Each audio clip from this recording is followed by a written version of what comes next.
Hey, it's Austin Krim back on my channel where I talk and teach about web development. Today I want to talk about what I think is the easiest and fastest way to get developing and deploying to Amazon Web Services. It's using something called Architect. You can check it out at arc.codes.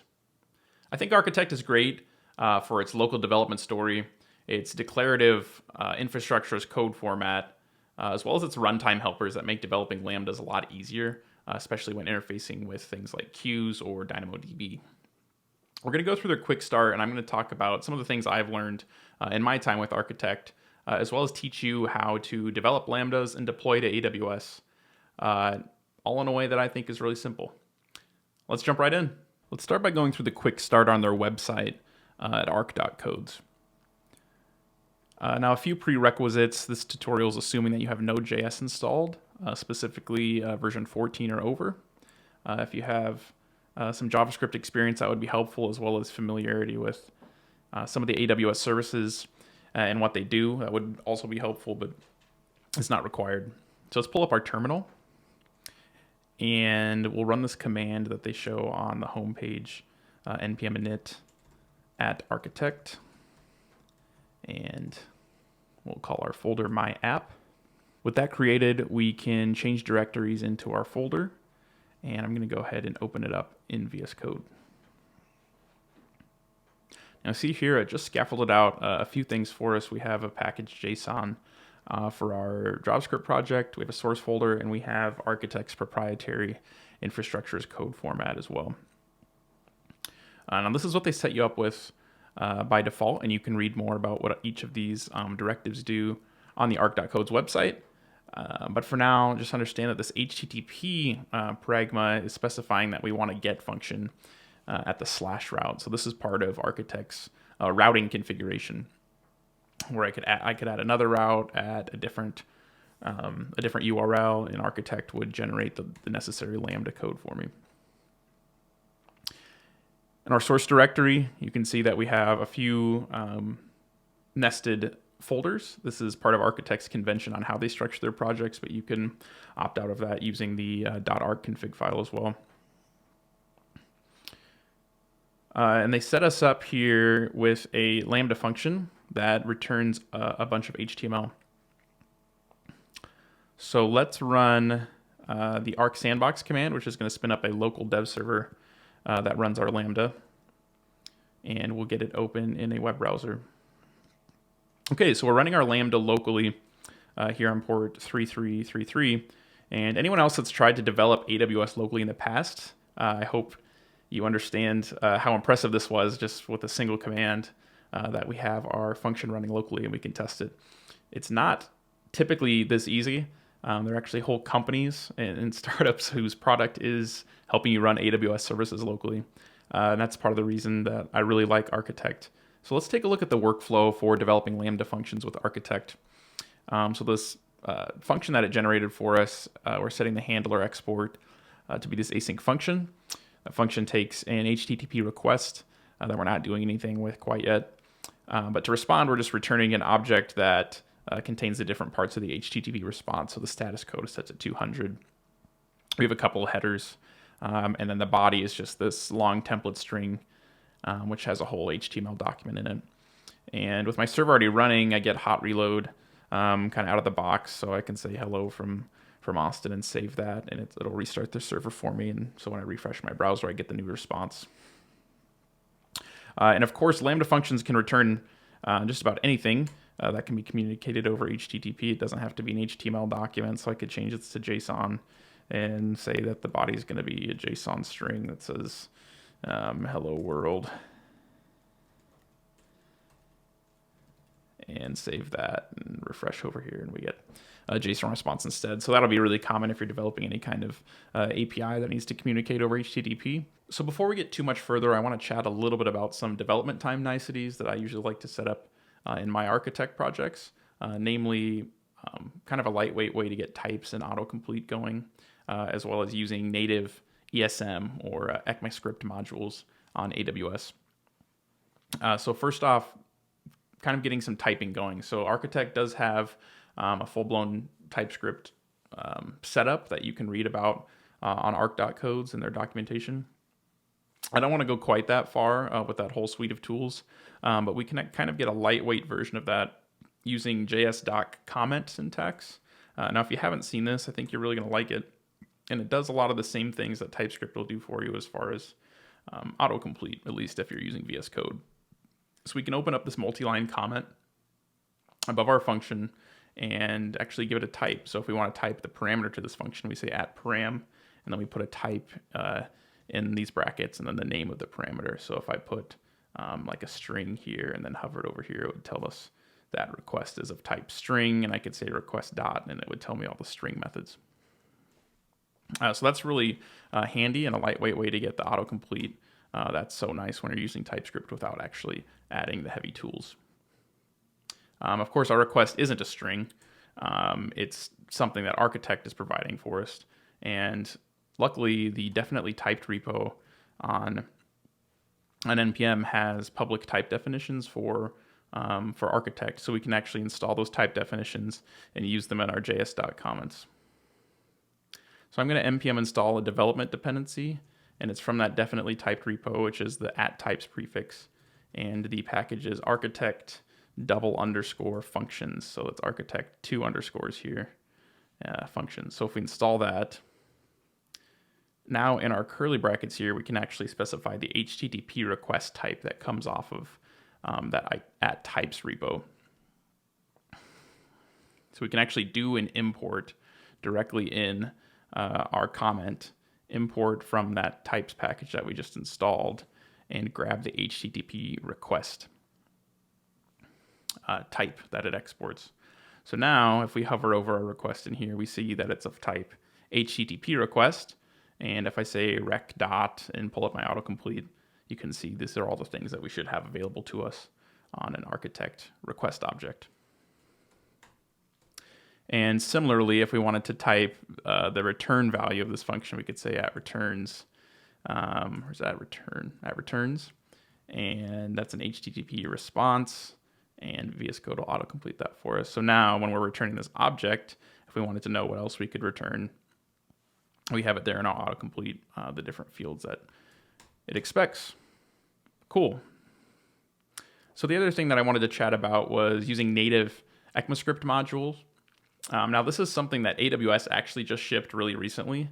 So you want to make sure that you're on Architect version 10 at least, because that's when it started getting support. So to use native ESM, there are a couple ways to do it, but the easiest way is to go over into your file explorer and simply rename your function with the .mjs file extension. So that stands for modules. There's also a CJS for explicitly saying that a file is common.js, but we're going to use, we want to use native ESM, so we'll use the .mjs extension. So with that done, we can start to use the import and export syntax that I prefer. Now to fix this part, this exports.handler, which is a common.js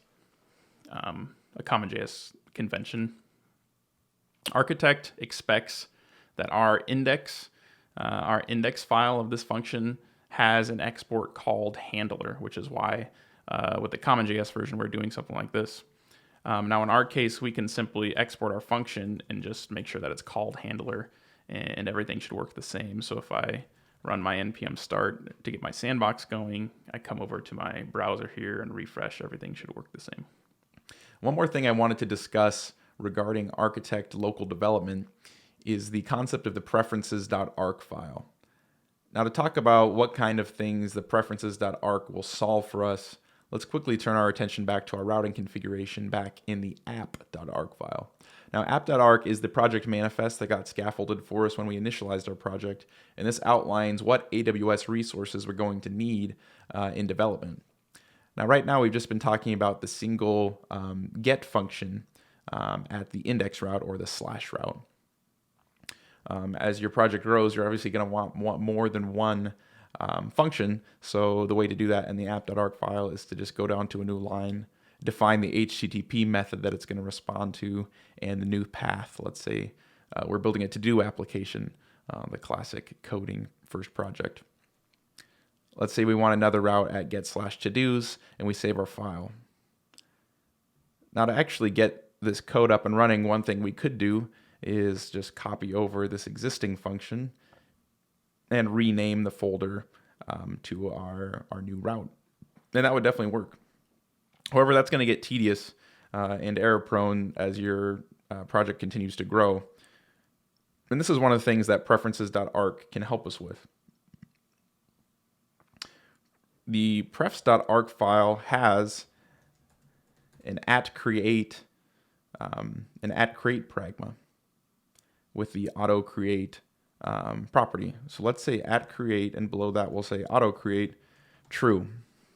Now what this is going to do for us is when we add more resources in our app.arc file and run our local development environment, Architect is going to automatically create those folders and files for us instead of us having to set them up manually or rerun the arc init command, which will also do that for you. So with our prefs.arc file set up and our get/todos route configured in our app.arc file, let's rerun our local development our local development server, and see what happens. Now again, we see we have a second function scaffolded out here in the get/todos folder. This is what we wanted. However, when we look in here, we'll see that it's missing all the setup that we did before, such as using native ESM and setting up our JSDoc type comments. Something else you can do in prefs.arc to help this is to use what's called a template function. Now, a template function essentially allows you to tell Architect to use a certain file as a blueprint for any new functions that we're going to use. And this sounds like exactly what we want. So let's go back to our prefs.arc file. Let's add another attribute here called templates.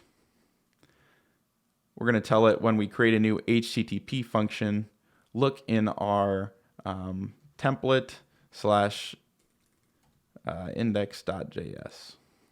Now this path can be any path that you want in your project. This is just where I'm going to put it. So I'll create a new template/index.js file. I'll copy over our original code, the code that we want Architect to scaffold out for us anytime we have a new function, and I'll paste that in there.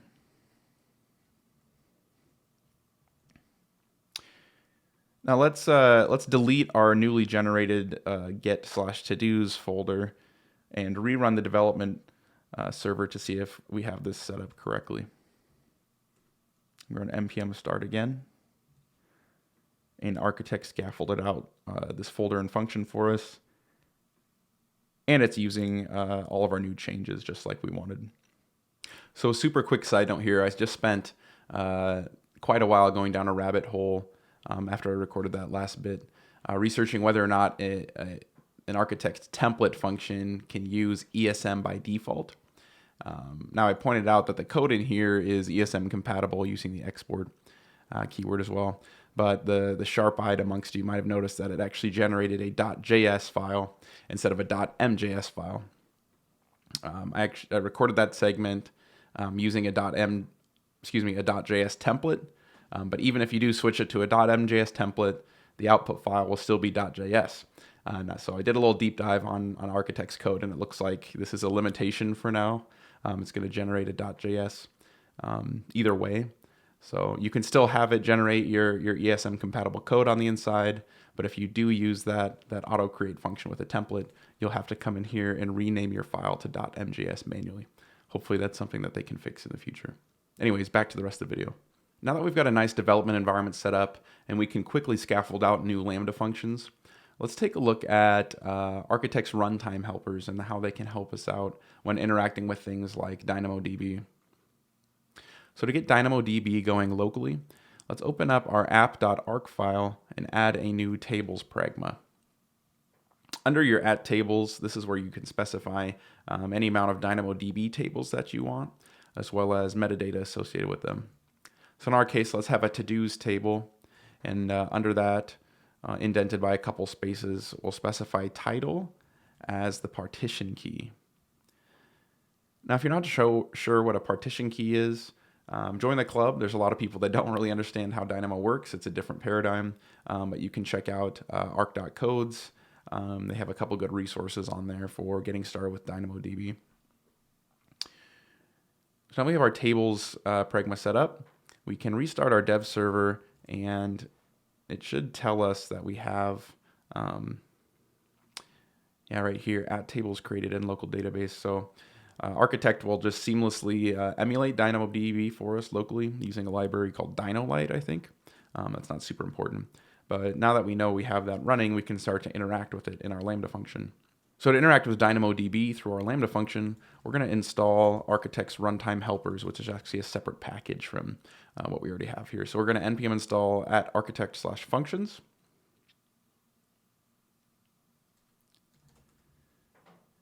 And now that we have that installed, we can go ahead and bring it into our get to-dos function, our /to-dos route. So I'm going to import arc from at architect/functions, and just calling this import arc is convention. You can call it anything you want. So now that we have that imported, let's drop down into our handler, and we're going to get what's called a DynamoDB client off of this arc import. So what we're going to do is we're going to say const client is equal to await arc.table. So we're calling the tables method on that architect import, and this gives us an architect layer on top of a DynamoDB client that will allow us to interact with our new table. So now this client instance will have a property on it that corresponds with each of your tables. So in our instance, we have a to-dos table, so our client will have a to-dos property on it. And now when I type that in and I hit dot, you'll see that we get some autocomplete here showing the different operations that we can do. For this endpoint, let's call scan, and we can say our to-dos are equal to awaiting that method call, because I believe this returns a promise. Yeah. So calling scan will just read off everything in your DynamoDB table. We're going to have that in this to-dos variable, and then instead of JSON stringifying that hello world message, we can actually just JSON stringify our to-dos and send that back in response. Now, with our server rerunning, we can go to localhost/to-dos, and we will see some information there.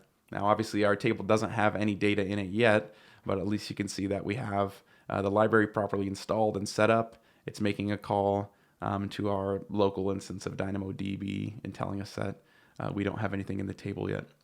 So let's change that. So to start writing new to-dos to our DynamoDB table, let's scaffold out a new Lambda function that'll handle post requests to the /to-dos endpoint. Now we should be familiar with this workflow by now, but we're going to be adding a post/to-dos route under our HTTP pragma in our app.arc file. With that added, we can go ahead and run our development server again, and that should scaffold out our new route here. Now again, we need to manually rename this to .mjs if we want to use native ESM. Because of the caveat that I mentioned earlier. And since I've renamed that file, I actually do need to restart the development server. So if you run into any issues, just make sure to restart your server and you should be good to go. So with that done, we're going to follow a very similar pattern here where we're going to import from the architect functions package, and then we're going to get our DynamoDB client by calling arc.tables in our handler. Now I'm envisioning that we'll send a post request to this endpoint with the new to-do title in the request body. To get a hold of that, let's destructure the property title off of the request.body. Now again, this is going to be JSON when it comes in, so we'll call JSON parse on the request body, and then our destructuring should work without issue. Now that we have our data, we can simply get into our DynamoDB client again. We're getting on the to-dos table here, and then we can call the put method and pass in our title as the property and value there. Now this will actually return the new to-do, so we can get a hold of that result in a new variable and send that as our response in proper REST fashion. Let's also change the status code to 201 or created. So again, we're just getting a hold of our DynamoDB client here. We're pulling the title off of the request body, and then we're passing that into a put command, which will write our new to-do to our local Dynamo instance. So with all that going, we have our local dev server here. To send this post request, I'm actually just going to use this curl command, which again is just making a post request and sending that title over, title of my to-do. You could make this post request however you want if you use a Postman or an Insomnia or similar. So this setup, let's go ahead and send that. And you'll see that we get the resulting response that we wanted after it creates the to-do. It's going to send what it created right back to us. And with that done, we can refresh our page here, and you see that we actually do have some items now in this array. We have an item with the title of my to-do, and it gives us a count of 1. So congratulations, you can now read and write to DynamoDB using Architect. Now that we've developed a couple of Lambda functions, let's see how easy it is to get it deployed onto AWS. Now a caveat here, this video is already getting kind of long, and I don't want to go into all the intricacies that it takes to sign up for a new AWS account and getting those credentials configured locally. So I'm going to gloss over that. But if you'd like a great resource on that, go ahead and look up Chris Biscardi's latest video about creating an AWS account safely. I'll have that linked in the description. So once you've got your AWS account and you have the credentials locally, Architect makes it really simple to get deployed. So we'll run npx to run our local version of the Architect command line, npx arch deploy. Now what this is going to do is use your default AWS profile that you have configured, and it's going to just generate the necessary cloud formation based off of our app.arch file, and it's going to send that up onto AWS's infrastructure and get back to us when it's done. All right, it's finished. It might have taken a little while, but it is doing quite a lot, whether it's scaffolding out our Lambda functions or building up DynamoDB, configuring API gateway and the correct IAM permissions. It does quite a bit, but at the end of it, it does spit out a URL for you where you can execute those Lambda functions similar to where we did locally. All right, so that's it for this video. I hope you were able to learn something new about arch.codes or AWS. It's definitely what I would recommend going with for those who are new to developing for AWS, or if you're just sick of writing CloudFormation templates. Again, go ahead and check out the website at arch.codes and join their Discord community if you have any more questions. There's a bunch that Architect can do that I wasn't able to cover today, but I hope it was a good jumping off point if you have interest. Thanks for watching.